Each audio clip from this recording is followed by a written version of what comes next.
Boa tarde a todas e a todos, bem-vindas e bem-vindos aqui a mais uma live do nosso selo Almanac no Bicentenário.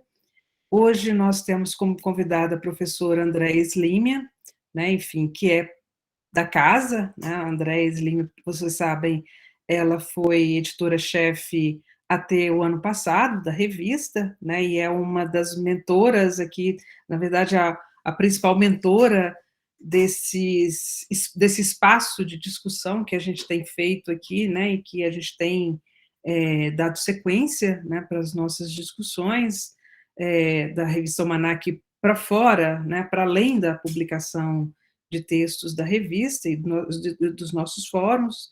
Então, eu quero dar muito boas-vindas aqui à Andréia e vou apresentá-la, né? A Andréia hoje vai falar sobre vai discutir com a gente sobre um texto que ela escreveu chamado Há Cidadãos e Cidadãs na Cena Pública na Independência.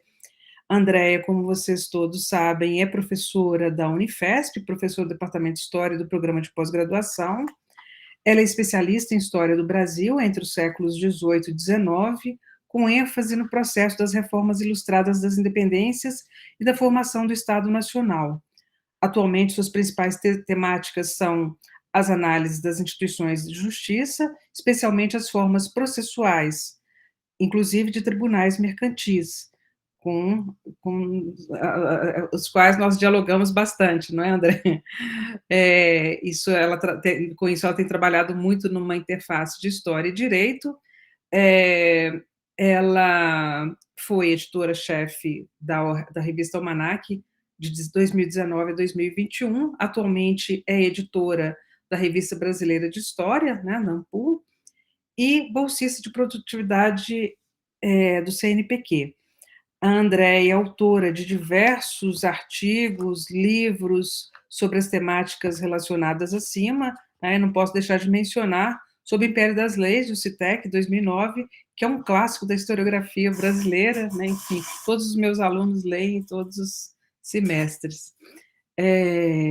Andréia, para começar, né, enfim, a gente vai fazer aqui um bate-papo, né?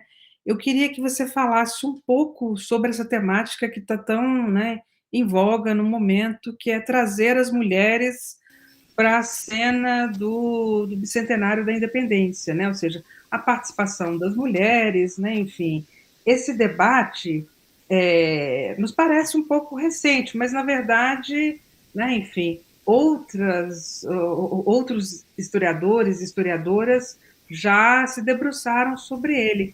Você poderia começar nos falando um pouco sobre isso, quer dizer, sobre o debate, né, historiográfico sobre esse tema?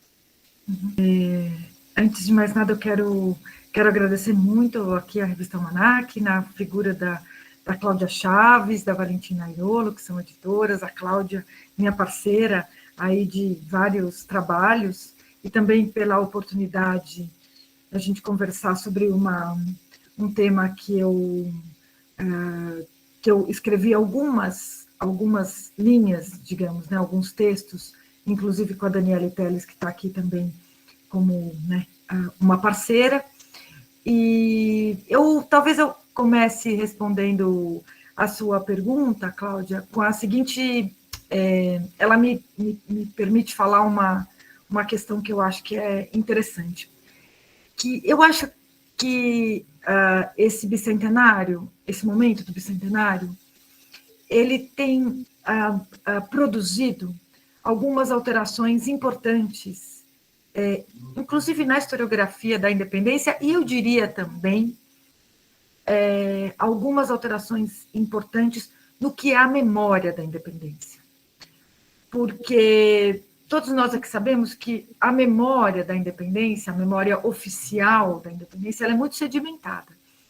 Ela é muito sedimentada, inclusive ela foi recriada em alguns momentos ao longo da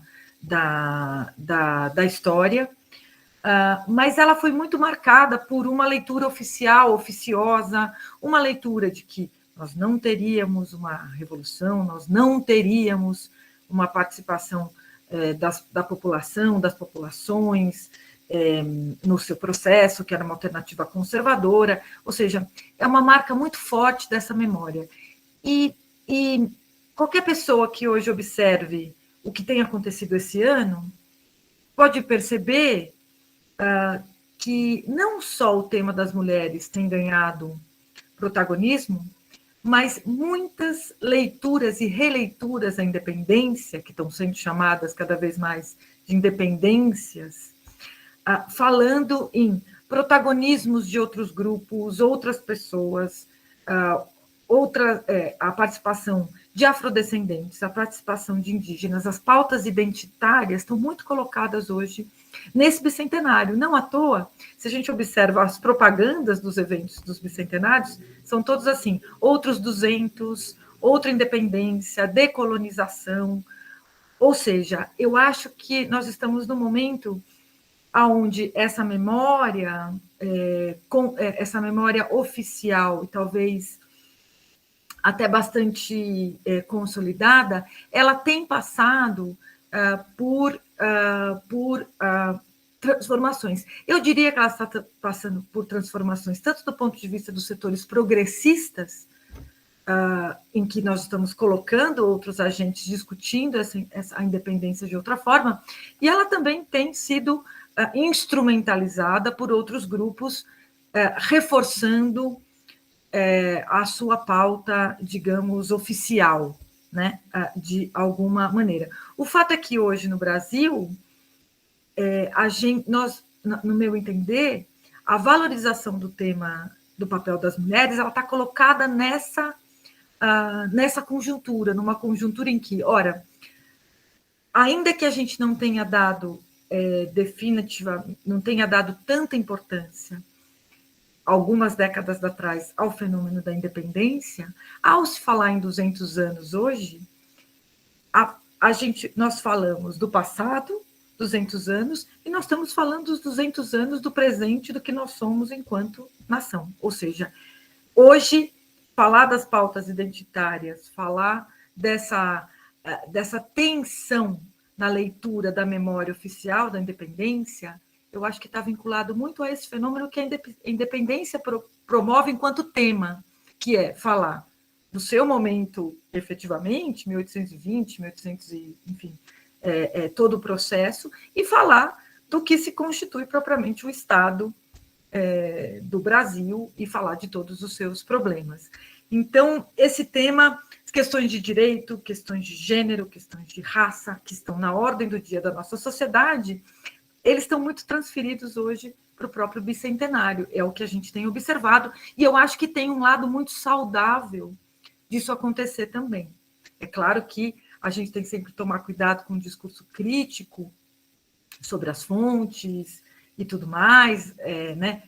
Entender esses seus agentes nos seus contextos, mas eu acho que isso tem um lado muito positivo. Por que eu estou dizendo isso? Porque falar de história das mulheres não é nada novo. Na verdade, é bastante antigo. E se a gente observar o processo das independências da América Ibérica, falar do protagonismo das mulheres é muito antigo. Há muito tempo, em várias historiografias, você se observa falar de história das mulheres. Aliás, algumas historiografias, muitas vezes, têm verdadeiros debates sobre algumas que foram heroínas da independência, heroína dos movimentos reformistas ilustrados. De alguma maneira, eu diria que o fato de nós lidarmos com a nossa independência até pouco tempo atrás como algo conservador, como algo muito ligado a um desfecho que não teria não ter dado tanta importância, digamos assim, ao momento que vem mudando nas últimas décadas, fez com que a gente não tenha valorizado tanto alguns temas como se valorizou em outros lugares. Eu diria que o tema das mulheres chega até um pouco tarde na história das independências, não é? Na verdade, as mulheres sempre estiveram ali, e a própria historiografia sobre gênero é algo que já existe, digamos, né, toda essa revisão já tem aí algumas décadas. Então, eu acho que a importância está muito colada a esse momento, mas não só, né? Ela também está colada a uma revisão do processo da independência que vem sido feito nas últimas décadas e que desaguam hoje, ou que criaram um caldeirão possível para que hoje, no momento do bicentenário, nós possamos criar, né, tensionar uma memória muito consolidada, falando nessa pluralidade. Eu vejo esse movimento, é o que me ocorre um pouco da pergunta que você me faz propriamente. Acho que isso é uma conversa, né? Eu vou deixando você... Não, claro, eu estou aqui pensando, né, nas coisas que você está dizendo, sobretudo por esse aspecto, né? Ou seja, talvez de um caráter mais conservador. Eu não sei se ele se replica ou se ele permanece numa determinada perspectiva também que o tema está sendo abordado durante esse bicentenário. Porque o que eu ia te perguntar diz respeito às formas, digamos, que eu vejo assim, um pouco pontuais, né? Quando se fica sempre relembrando, alguém fala assim, história das mulheres na independência, aí vai lá, fala da Leopoldina, né? O papel da Leopoldina é uma forma também reiterada de marcar grandes feitos, grandes nomes, a elite política, né? Enfim, existe um outro caminho de abordagem, né? Enfim, quando você vai falar aí das cidadãs, né? Enfim, esse não seria o caminho para a gente mudar o rumo também dessa, digamos, da forma de abordagem, né? Como se aborda esse tema? Perfeito, Cláudia, porque eu acho que isso me permite falar um pouco do texto base que deu origem a essa live, do qual eu vou mencionar logo mais. E o caso da Leopoldina é interessantíssimo. Por quê? Porque eu acho que ele me permite pensar exatamente um problema que eu tenho hoje como pesquisadora ao tratar desse tema. Por um lado, é uma bobagem dizer que a Leopoldina foi esquecida, como alguns dizem por aí. A Leopoldina é uma personagem esquecida, vamos recuperar a atuação da Leopoldina. Não existe personagem que foi mais lembrada que não tenha sido a tríade, né? Que é Leopoldina, Dom Pedro, Bonifácio.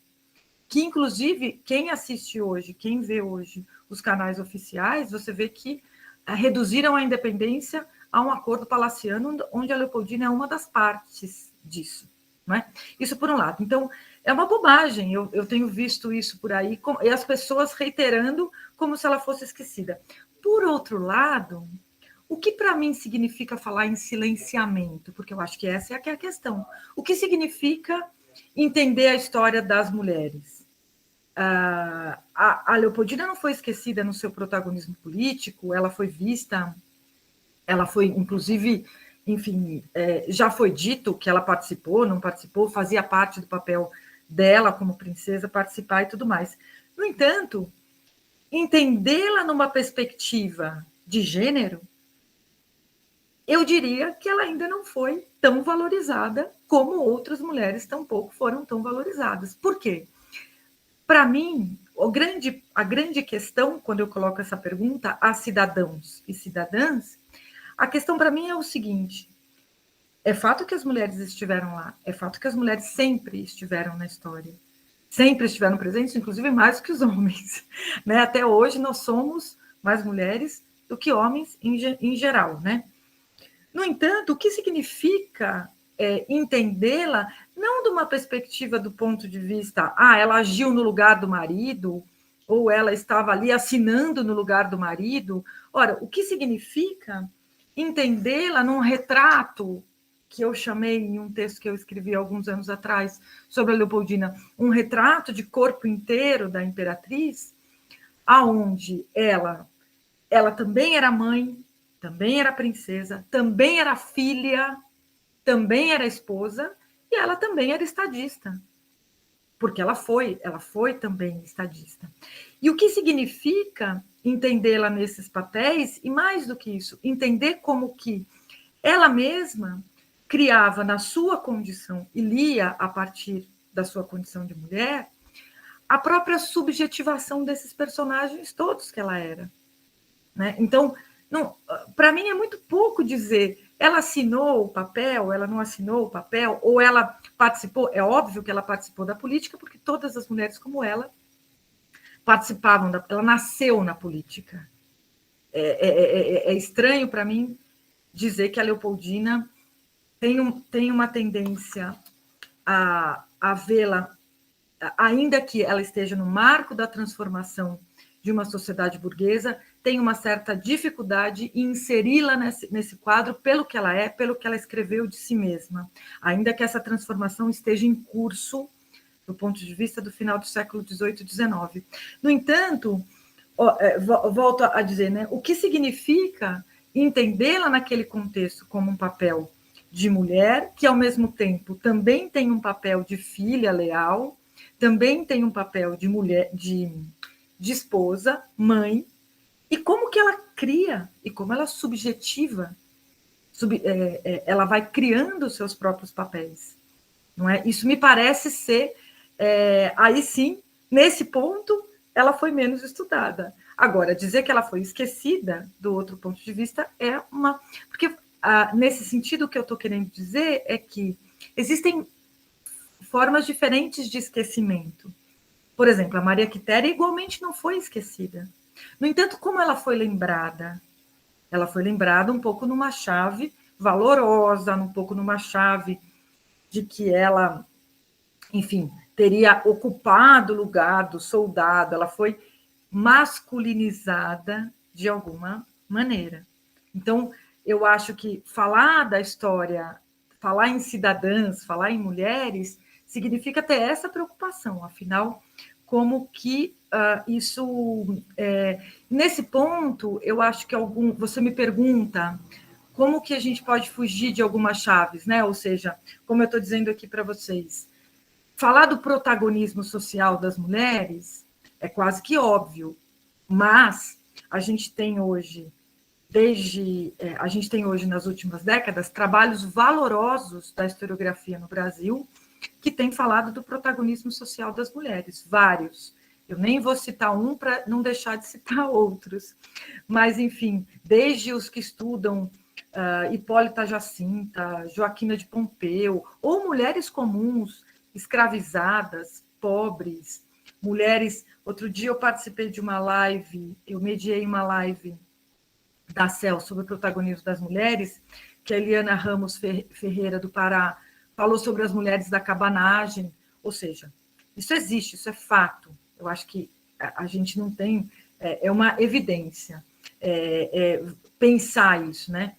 No entanto, para mim, me parece que seria muito importante entender como elas estavam lá, qual que é um pouco a condição dessas mulheres. Nesse sentido, Cláudia, eu até tinha comentado com você, eu gostaria de lembrar um texto que foi muito evocador para mim, um texto publicado no Almanaque Brasiliense, que foi almanaque na sua primeira vida, né, como Almanaque Brasiliense, um texto de 2006, da Maria de Lourdes Viana Lira, onde se chama Atuação da Mulher na Cena Pública. E, para mim, foi muito importante esse texto, por quê?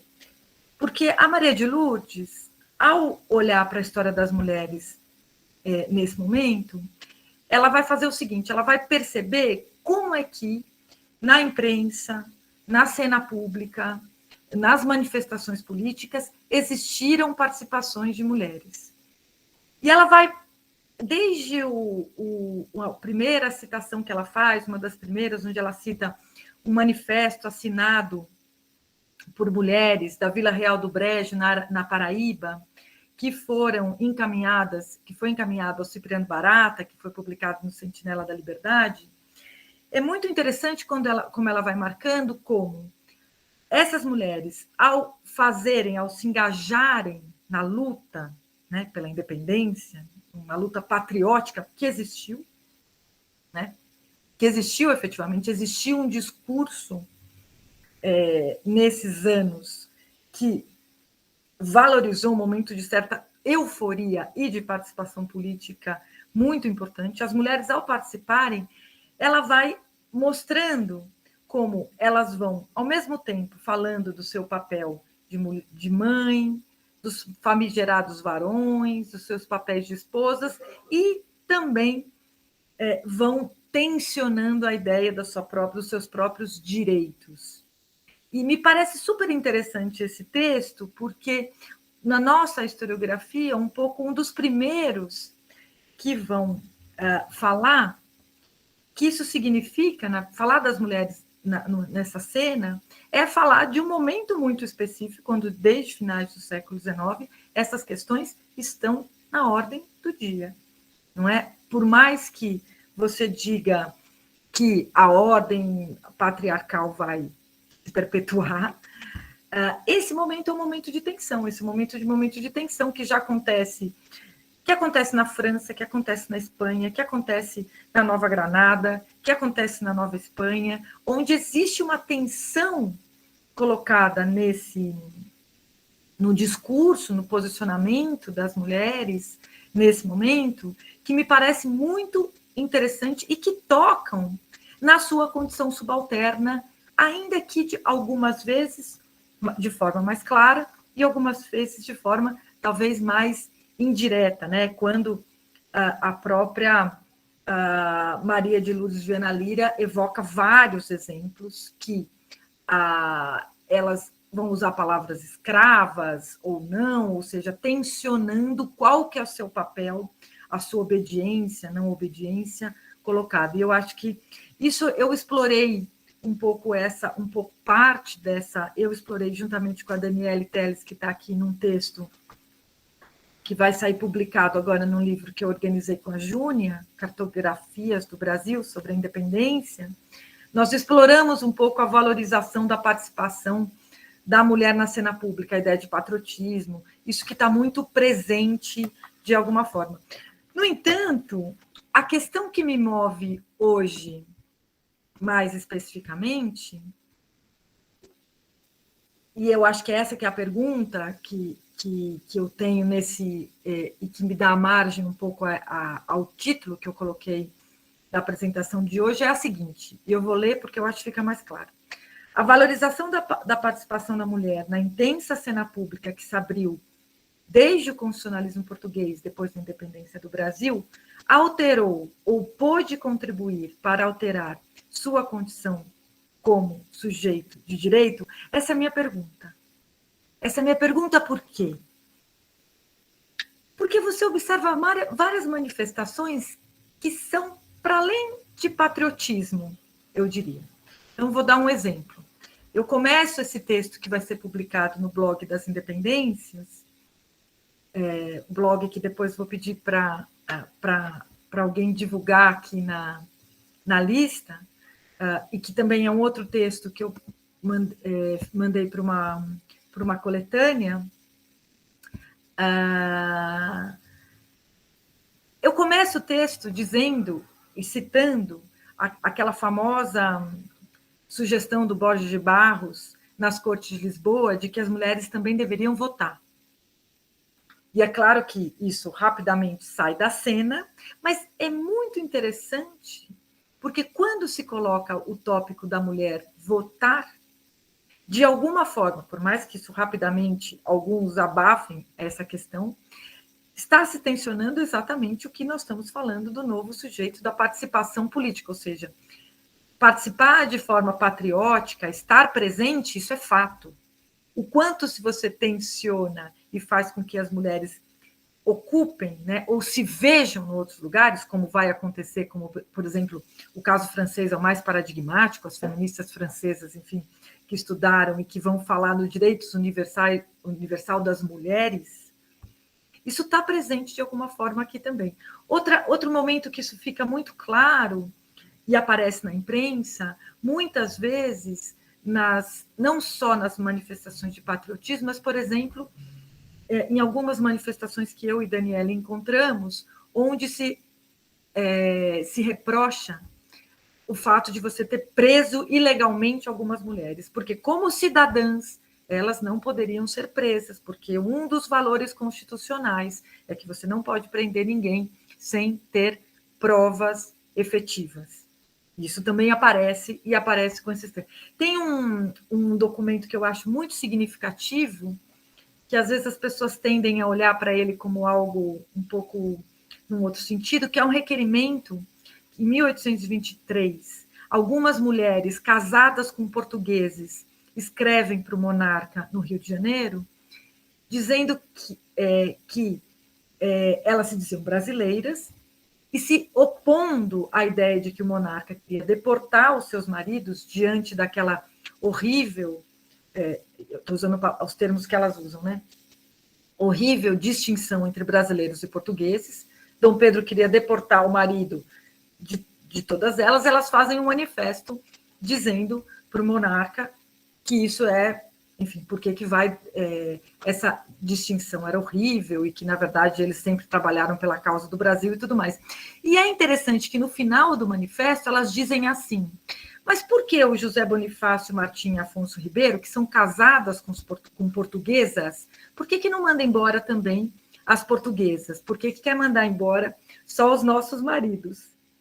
E aí me parece que o que nós estamos diante desse cenário, que parece eu estou dizendo aqui, parece uma coisa muito sutil, mas eu efetivamente acho que não é, pelo que eu vou falar em seguida, aonde a manifestação contra o despotismo, da polarização do momento da independência, que o momento da independência é um momento de polarização do discurso, não tenha dúvida, principalmente os anos 21 e 22, efetivamente, o posicionamento das mulheres na cena pública também toca nesses pontos que, para mim, são importantes ao falar de direitos.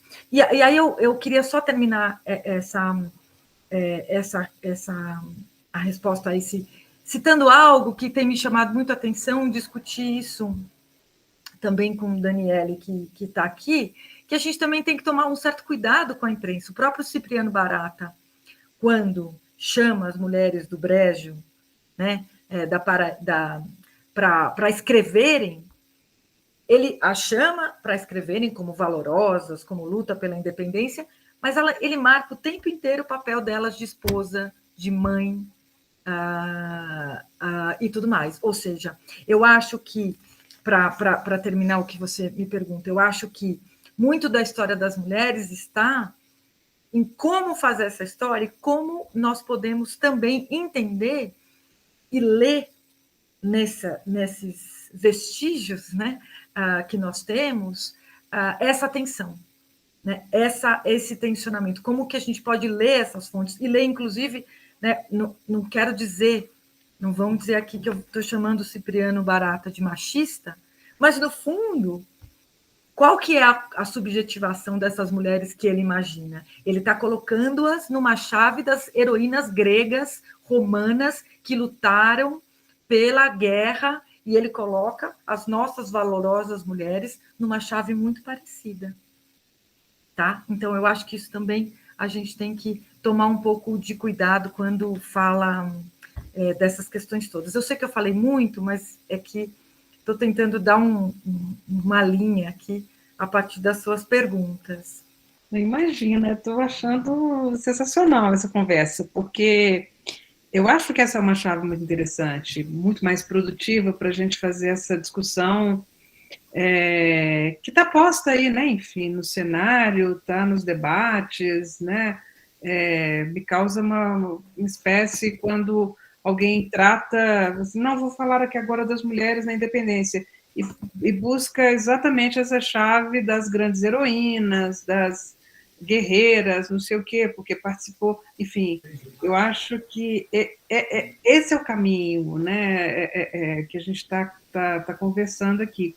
Uhum. Eu só queria fazer uma chamada aqui, para quem quiser, ao final, assim que a gente terminar o nosso bate-papo aqui, a gente abre para o público, para que as pessoas também coloquem suas questões. Inclusive, já tem uma aqui do Vinícius, né?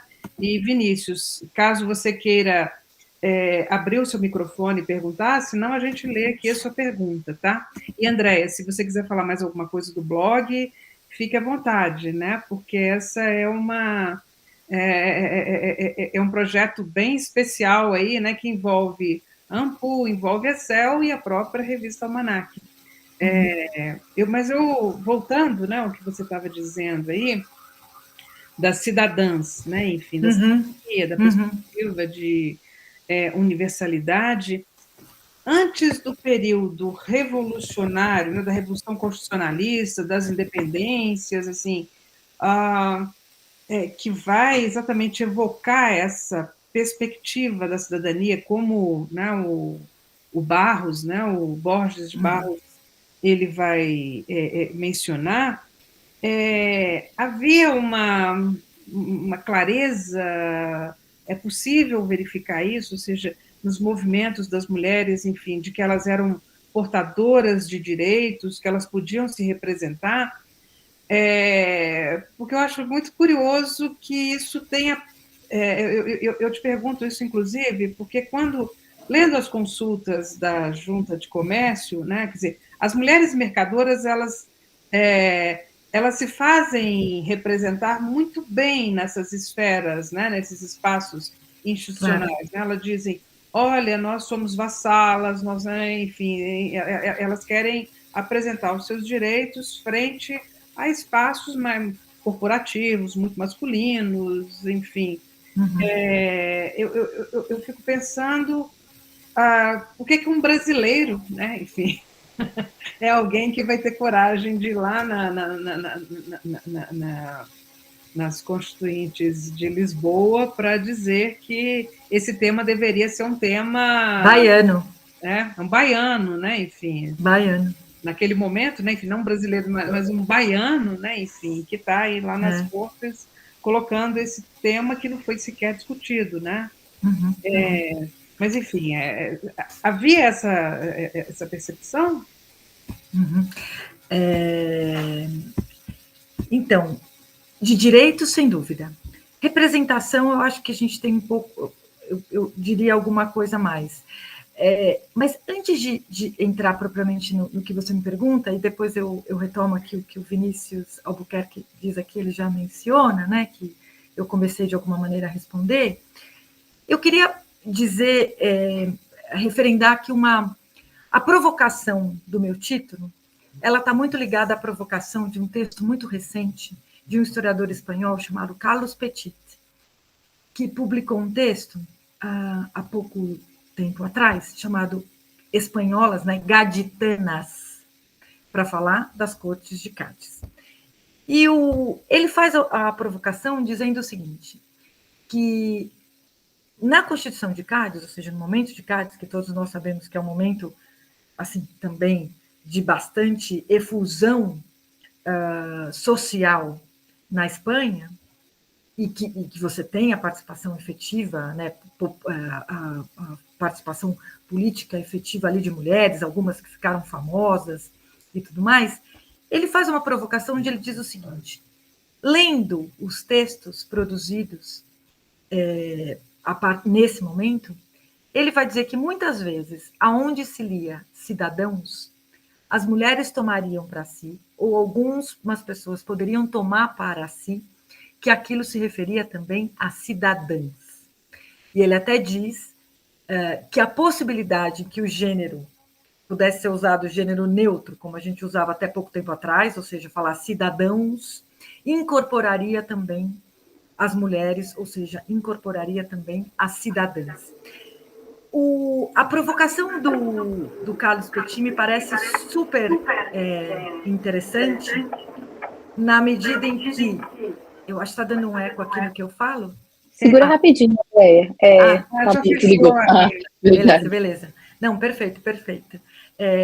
A provocação que ele faz me parece super interessante, porque ele vai responder a uma historiografia ou uma certa leitura sobre a história das mulheres, principalmente no Antigo Regime e também no século XIX, em que, por mais que elas tivessem direitos e que elas tinham direitos que eram reconhecidos socialmente numa ordem desigual, era do ponto de vista, era a família, o núcleo original que fazia com que a mulher poderia ser reconhecida como sujeita de direitos. O que eu estou querendo dizer com isso?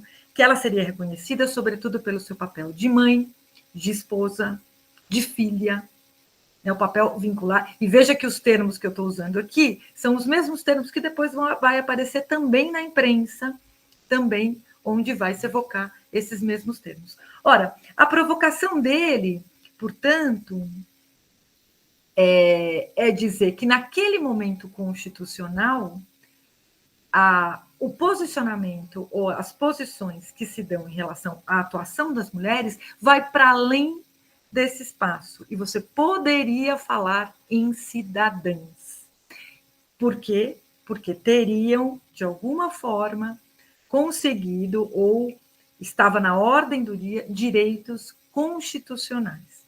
Ora, para eu poder responder, para eu poder pensar isso, eu acho que essa é uma questão super interessante, porque, como eu estava dizendo, e como você mesmo menciona, Cláudia, é óbvio que as mulheres têm direitos no Antigo Regime, entendido numa ordem desigual. Mais do que isso, a gente não pode colocar como sinônimo direito e protagonismo. Protagonismo, as mulheres tinham muitas vezes, e protagonismo esse que muitas vezes se revelavam em direito, sim, caso mais clássico das viúvas, né? Aonde, no caso especificamente das viúvas, quando a mulher seria alçada à condição de cabeça de família, e esses eram os termos, ela poderia, né, ser reconhecida tal qual um sujeito masculino. O que eu estou querendo dizer com isso? É óbvio que existe uma função subalternizadora no próprio antigo regime, na própria sociedade tradicional, em relação à mulher.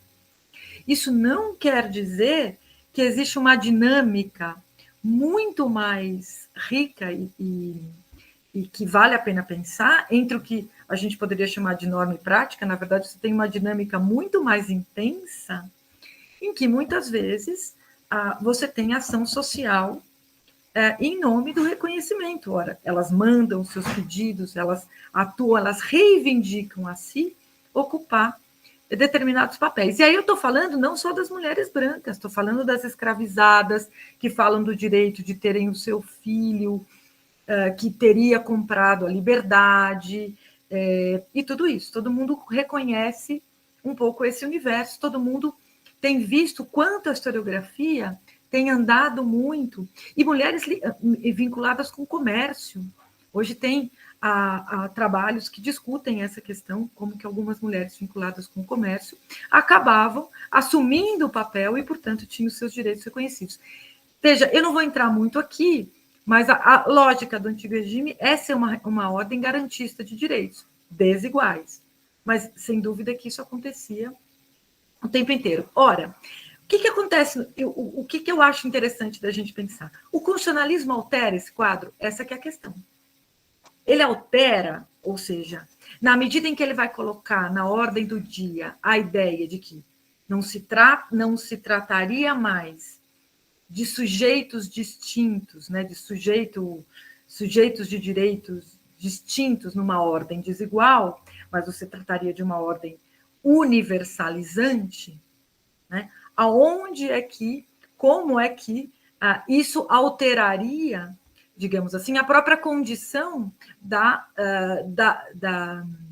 a condição das mulheres dentro desse arranjo, digamos assim, jurídico, mas arranjo jurídico que pauta e que vai ser o tempo inteiro reelaborado a partir da vida social, isso não tenha dúvida, né? Não tenha dúvida. Então, nesse sentido, quando eu evoco, agora há pouco, trechos que nós encontramos nos jornais, onde se falava que uma cidadã não poderia ser presa de jeito nenhum, porque isso vai contra os ataques constitucionais, e que contra a ordem constitucional ser presa. Ora, estamos evocando direitos constitucionais? Essa é uma questão. Né? Estamos evocando direitos constitucionais para as mulheres? Isso é uma questão. Ora, a minha resposta para essa pergunta, na verdade, ela é que, por mais que a gente possa dizer que não vai mudar de dia para a noite uma ordem patriarcal, e que você não tem uma alteração brutal dessa ordem, você cria condições de possibilidade de enunciação de outras ações sociais. Esse é o meu ponto. Né? Por isso é que, por mais que a família continue sendo um locus, a gente sabe até quanto tempo a família vai persistir em ser um locus de poder. Ora, as condições de alteração, elas são colocadas nesse momento, e eu acho que elas ganham, de alguma forma, elas aparecem na independência, aparecem na cena pública da independência, para além do patriotismo, para além de todas essas outras questões. Até porque, ao falar de direitos, e com isso eu acho que, enfim, tem algumas questões aqui que eu poderia discutir melhor. Muitos disso que eu estou falando, onde que isso vai ser visto? Isso vai ser visto na disputa, né?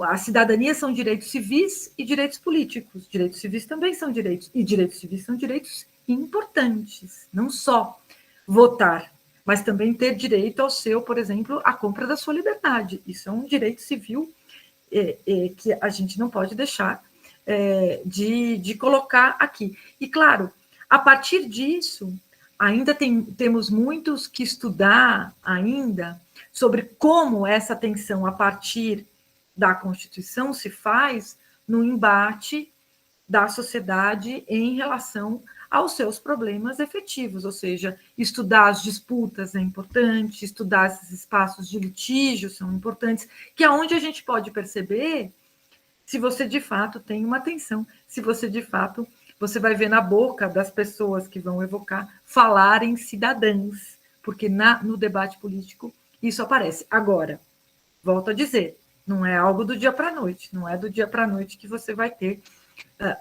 nem muito menos a transformação de uma ordem patriarcal por alguns motivos que, se der tempo, eu falo aqui em seguida. Mas eu acho que essa pergunta, esse questionamento é um bom questionamento para nós podermos pensar, inclusive, como é que os valores constitucionais, como que eles também movem ações sociais. Basta ler alguns processos judiciais que isso aparece efetivamente. Tá? Diria isso em linhas gerais.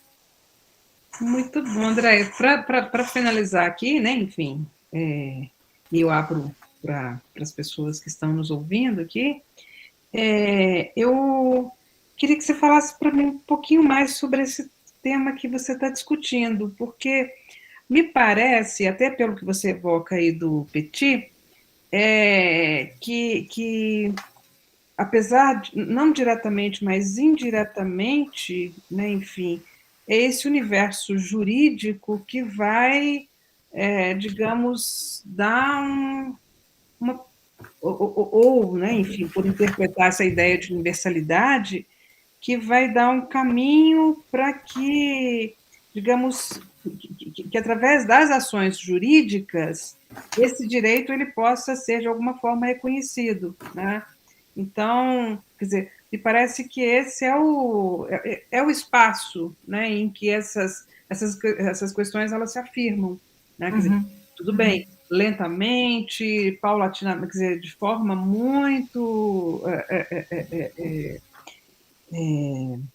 lenta, né, mesmo, mas e surgindo essa perspectiva da cidadania das mulheres, enfim, como um direito. Né?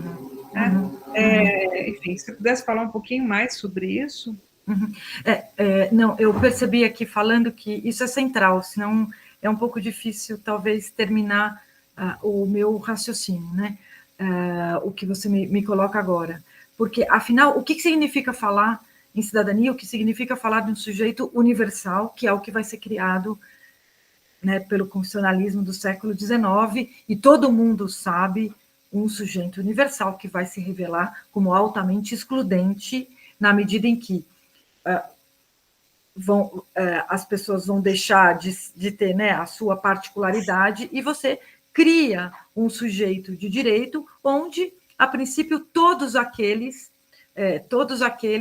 que atendam aquelas condições que estariam alçados à condição de cidadania, inclusive critério econômico e tudo mais. E aí tem a distinção entre cidadania civil, como eu estava falando, cidadania política e tudo mais. Ora, por que é altamente excludente?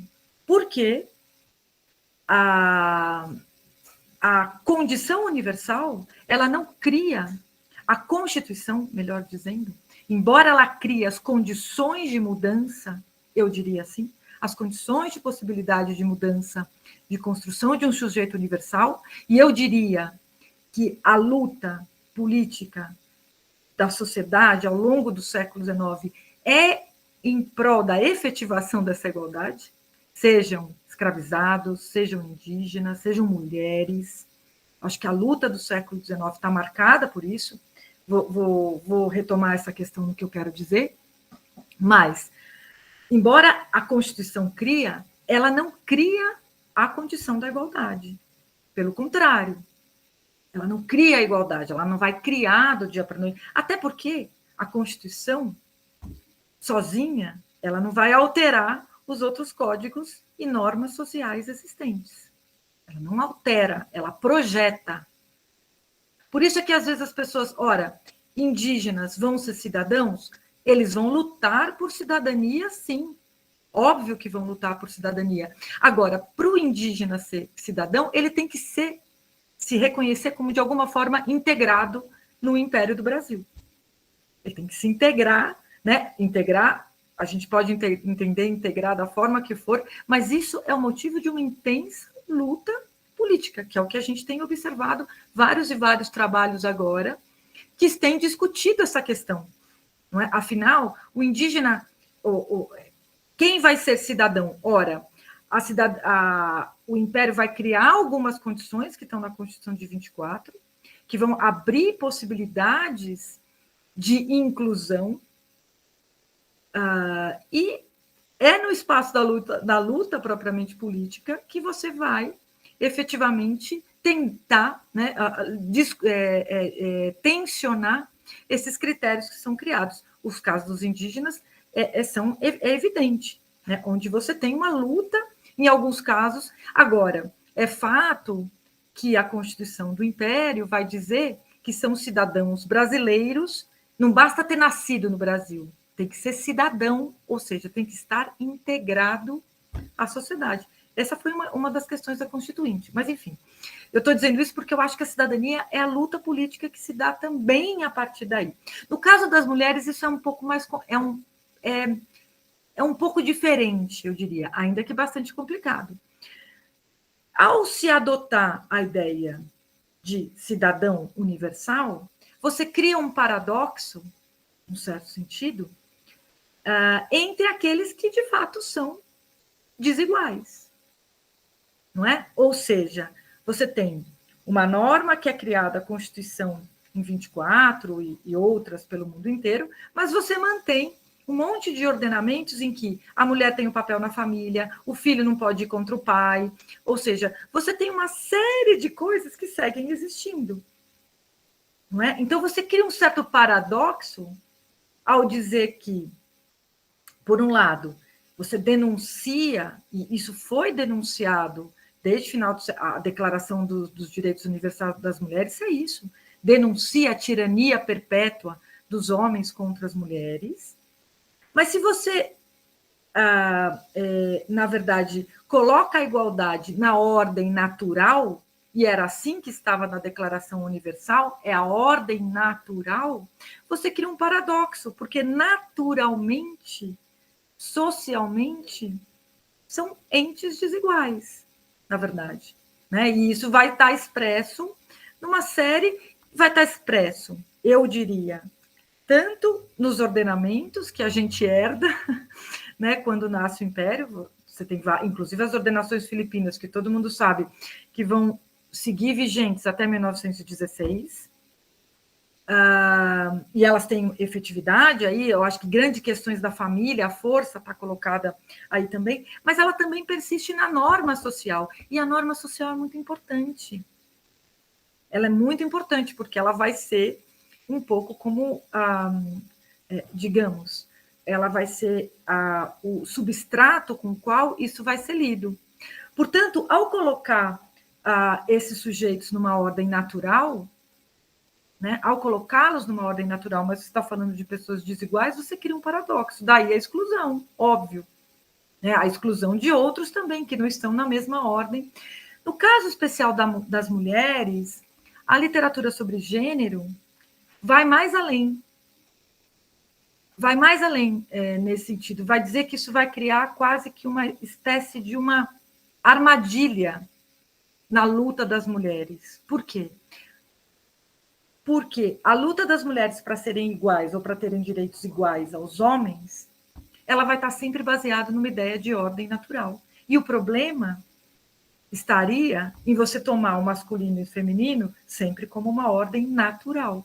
Por isso é que toda a perspectiva de gênero, uma das questões que colocam é entender o gênero como uma categoria social. Senão a gente compra, de alguma forma, essa armadilha que, de alguma forma, deu substrato para a própria subalternização numa outra chave das mulheres ao longo do século XIX e XX, e talvez, sei lá, talvez a gente pode até dizer que esse verdadeiro impasse na investir, né, que a ordem natural é homem e mulher, e é homem e mulher que é a base para a construção normativa, faz com que esse paradoxo um pouco se perpetue, porque você está falando de entes que não necessariamente são iguais. Não à toa, hoje, para que a gente tenha a desconstrução disso tudo, a gente tem que pensar a própria categoria de gênero como uma categoria social. Tá? E aí me parece que é uma possibilidade da gente pensar essa tensão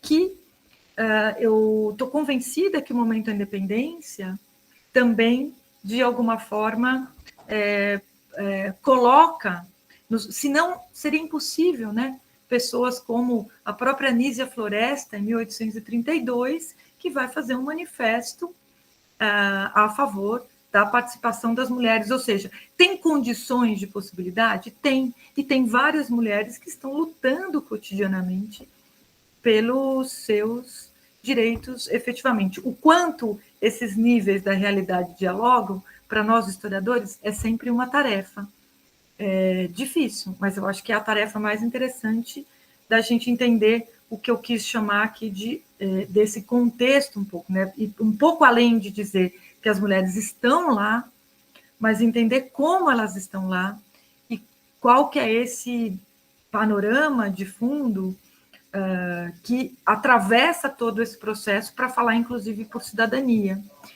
Antes de passar a palavra para você, de volta, Cláudia, eu me permito aqui só responder o que o Vinícius tinha colocado, que eu anotei aqui, que ele tem toda a razão. Momento de 2021 até 24 é um momento de ebulição. Você tem muita produção na imprensa, depois você tem uma refração, todo mundo sabe. O próprio Dom Pedro vai controlar esse espaço, não é?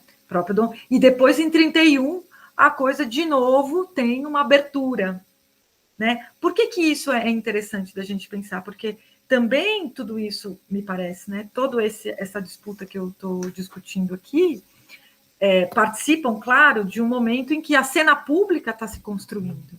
A gente não tem uma... Eu até diria, sabe, lendo mais atentamente nos últimos tempos aqui a questão da própria imprensa, eu até diria que no próprio momento da independência, você tem pouco debate de projetos em si, o que você tem é uma alta polarização, uma instrumentalização desse espaço, tá? Então, eu acho que também a gente tem que pensar isso também, mas você tem toda a razão, isso vai variar de acordo com os momentos, de acordo com a repressão. A gente sabe que teve jornalista que foi preso, que depois Dom Pedro exila, não é?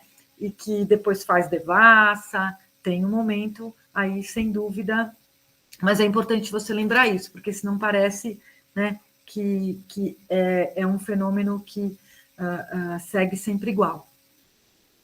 acho que é isso, Cláudia, que eu teria a dizer. Eu acho que ficou... Andréia, tem aqui algumas manifestações aqui, né? Estou vendo aqui. Da Carol Pimentel, do Felipe Barbosa. Eu não sei se eles querem pegar o microfone, abrir os seus microfones, mas Como quiserem, como quiserem. A Carol, não sei, enfim. Prefere que eu leia? A Carol, não, eu posso ler aqui. A Carol diz: Tá. estou aqui pensando nas reuniões legislativas, onde os cidadãos podem assistir às reuniões nas galerias da Câmara dos Deputados. Mas que cidadãos eram esses? Mulheres não eram, porque, na década de 1830, pesquisei um debate que um deputado defendia a entrada de mulheres, mães, naquele ambiente político, porque elas gestavam, cuidavam de cidadãos. Muito interessante isso que a Carol coloca. O próprio projeto do Bonifácio, de 31, quando ele apresenta na Câmara dos Deputados, e depois nem tem discussão porque vem a abdicação, quando ele propõe que as mulheres podiam ser votantes, ele vai dizer, a proposta dele é que as mulheres que tivessem mais de 6 filhos, ou alguma coisa assim, elas poderiam ter direitos políticos tais como os homens. Ora, como que eu leio isso, Carol? É bem interessante isso, porque me parece que tem que essa fala está marcada um pouco por um momento novo, mas essa fala também está marcada pela ideia de que aquela que é mãe de 6 filhos ou aquela que é mãe cabeça de família,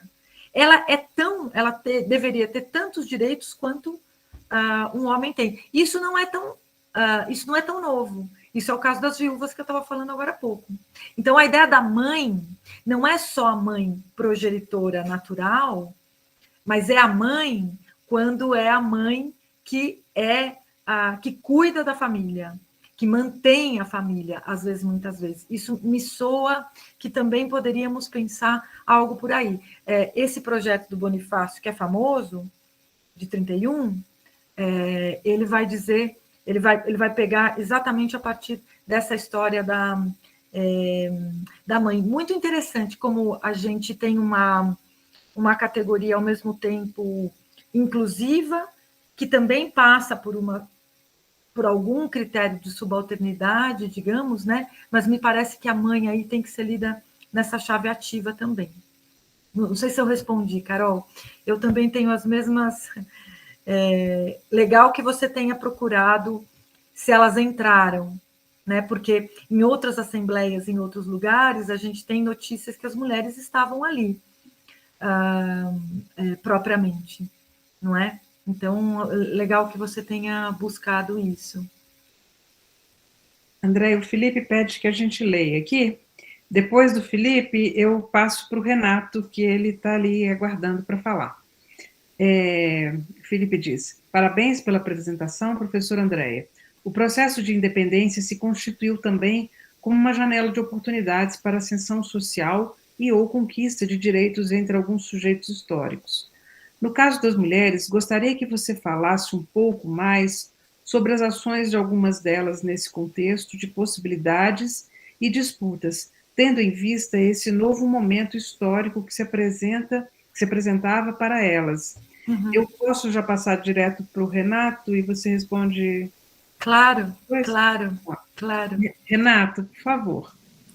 Boa tarde, pessoal. Boa noite já, né? Em primeiro lugar, eu gostaria muito de agradecer. Aprendi muito aqui pelo debate, agradecer pelo debate. Mas, André, eu tenho 2 perguntas pelo que vocês estavam conversando aqui. A minha primeira pergunta, como professor de Brasil colonial, de Brasil 1, na verdade, a narrativa sobre a independência não parece... ou do próprio constitucionalismo, de alguma maneira, não parece ser uma narrativa, na verdade, uma retórica, muito mais uma retórica do que propriamente uma efetivação de direitos políticos. Eu digo isso porque a gente consegue ver, né, como o antigo regime como um espaço, as pesquisas têm mostrado como um espaço de direitos desiguais. Ou seja, o segundo reinado não é muito mais antigo regime do que a gente pensa, quer dizer, o passado não tem... A herança não é mais importante exatamente do que essa novidade. Eu estou dizendo, e aí encaminho para a minha segunda reflexão, que é baseado nessa separação, porque, na verdade, a metáfora da família, que é a metáfora que organiza o antigo regime, ela vai cair com os regimes constitucionalistas, mas ela permanece na ordem moral das coisas. E a grande difusora, o grande pensamento sobre a ordem moral das coisas vem da Igreja. Você não acha que falta uma reflexão mais efetiva, sobretudo nas reflexões sobre gênero, do caráter político da religião, que me parece uma reflexão importante, porque esse cristianismo que a gente vivencia hoje, ele parece uma herança também muito pouco estudada em termos políticos. Bom, é isso. Muito obrigado. Não, obrigada a você, obrigada, Felipe, também. Eu vou começar pelas suas questões, e aí eu acho que eu chego aqui nas questões do Felipe. Vou começar pela última. A família não vai cair como núcleo central. Essa que é a grande questão. O que eu estou dizendo é que a Constituição ela vai instaurar, digamos, uma ideia de futuro, um projeto de futuro, que você pode chamar de retórico, mas ele é um projeto novo, mas ele não destrói o ordenamento existente, ao contrário. Essa é a grande questão. Tá? E, claro, você tem toda a razão na medida em que você tem posicionamentos, idas e vindas, tensões em alguns momentos ou outros. O que eu digo é que talvez uma boa chave para entender isso, que é alterar sem alterar, porque no fundo é isso que eu estou falando, né? Você altera a ordem constitucional, mas você mantém um ordenamento legal fortíssimo de pano de fundo religioso, moral e ligado à família, mas você enuncia possibilidades de que outros discursos tomem a cena. Isso, para mim, é o que eu chamo de condições de possibilidade, que em alguns momentos podem ser mais tensionados, em outros não. Como é que a gente vai entender algumas falas que vão evocar e vão falar em cidadã, mesmo que isso tudo não seja alterado? Essa é a minha questão.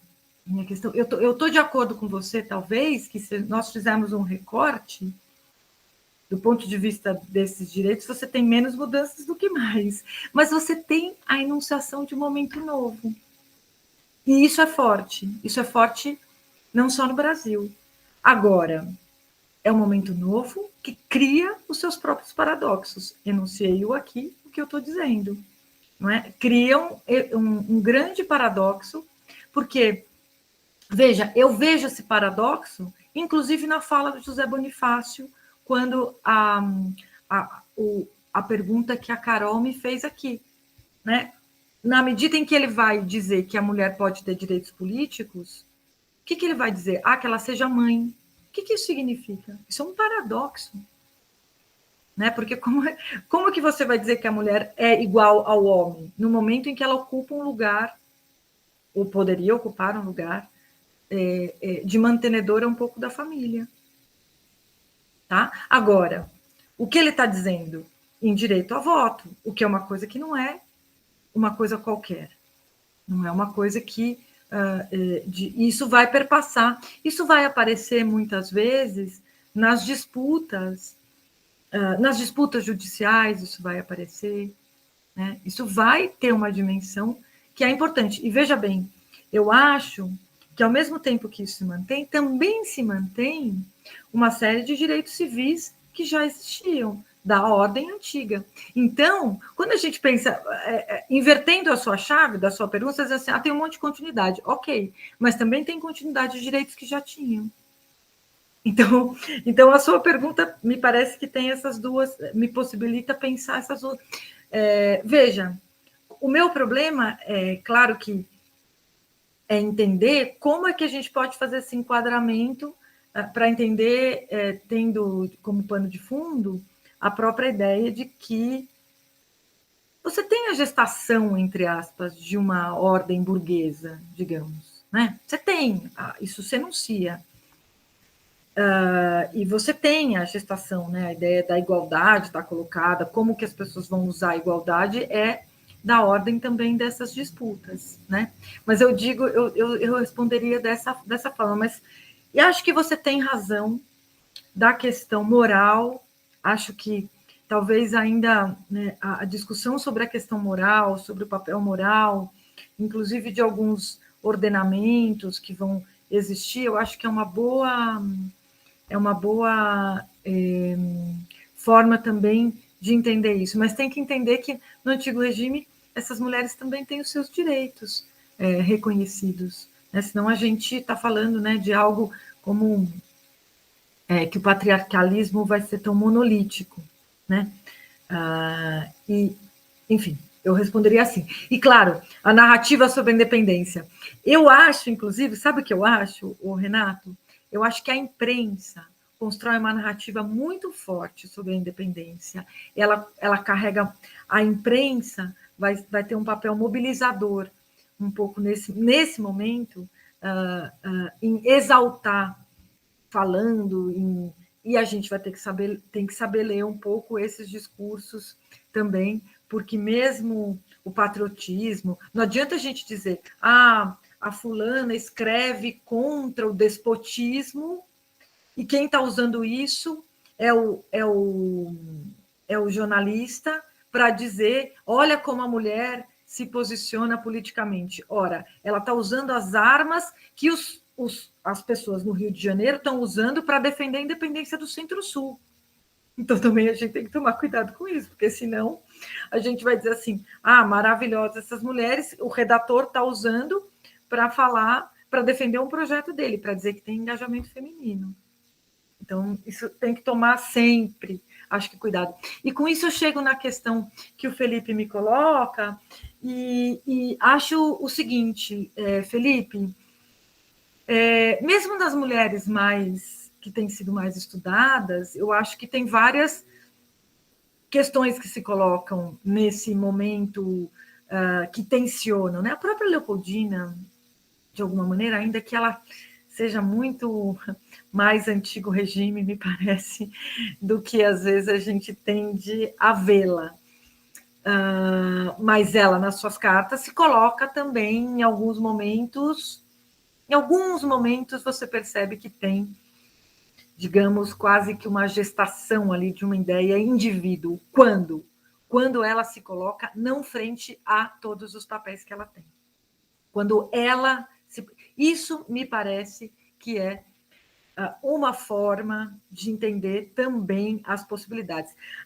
O próprio caso da Maria Quitéria, Maria Quitéria é conhecido que ela não poderia ter lutado nas tropas, mas, enfim, imagino que outras tenham feito a mesma ação, mas que também, de alguma forma, tensionam ali um lugar que não era um lugar comum da participação propriamente das mulheres, né? Ou alguns casos que nós observamos aqui na imprensa também, em que o caso do que eu falei aqui, das esposas, que estão dizendo assim, o meu marido pode ir embora, mas a mulher dele não pode ir embora. Né? Isso não é uma simples questão de fofoca. É uma questão que, por que ele tem o direito reconhecido e eu não? Né? No fundo, também tem isso, está colocado no fundo ali, nos contextos. Eu diria, Felipe, que o que você me coloca, a gente também tem que sempre um pouco saber tentar ler, né? Ler em cada um desses contextos como é que você vai entender essas possibilidades, né? essas disputas efetivas. Agora, faltam muitos trabalhos, né? Faltam muitos trabalhos. Já foi comprovado a Joaquina de Pompeu, por exemplo, que foi estudada, que chega a pagar, a financiar a guerra de independência do Dom Pedro, né? Ela manda dinheiro, ela tem lá um protetorado, ela é uma matrona ali cuida dos seus negócios, isso tudo tem sempre que ler numa chave que essas matronas também existiam, mas que elas acabam tendo, né, também tem um agora tem os limites, né? Tem os limites, como eu estava falando. Quer ver um exemplo? Vou dar um exemplo para vocês que para mim foi significativo. Em algum momento, umas mulheres escrevem querendo ser subscritoras de uma folha na imprensa, na época, e o redator não permite. Diz que, na verdade, não cabia a elas serem subscritoras de folha. Agora, o que é mais interessante aí? A ação delas se colocarem, delas mobilizarem para colocar isso, ou a reação? Como é que a gente vai entender essas questões? No fundo, enfim, me parece um universo um pouco que tem algumas possibilidades, mas a gente tem que ter em vista, sim, que o que eu estou falando aqui não digamos, é uma forma, eu estou tentando pensar uma forma de entender, né? Para além de ficar dizendo protagonismo, protagonismo, protagonismo, eu acho que isso é bem importante da gente também entender isso tudo.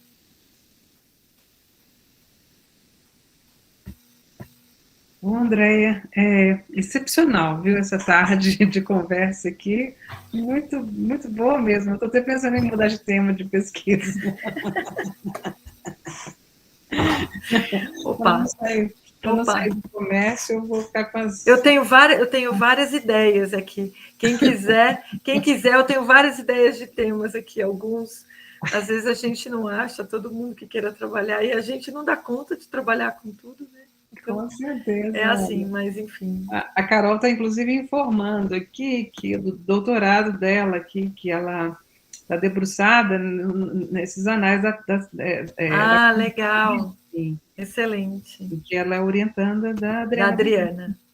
Legal, excelente. Isso aí. Excelente. Gente, olha, muito obrigada a todas, a todos, agora já boa noite, né, enfim, e acompanhe a gente aí nos nossos canais, do YouTube, onde ficam gravadas essas lives e outros eventos que nós fazemos, também nas redes sociais, aí no Instagram, no Facebook e também no Twitter, tá bom?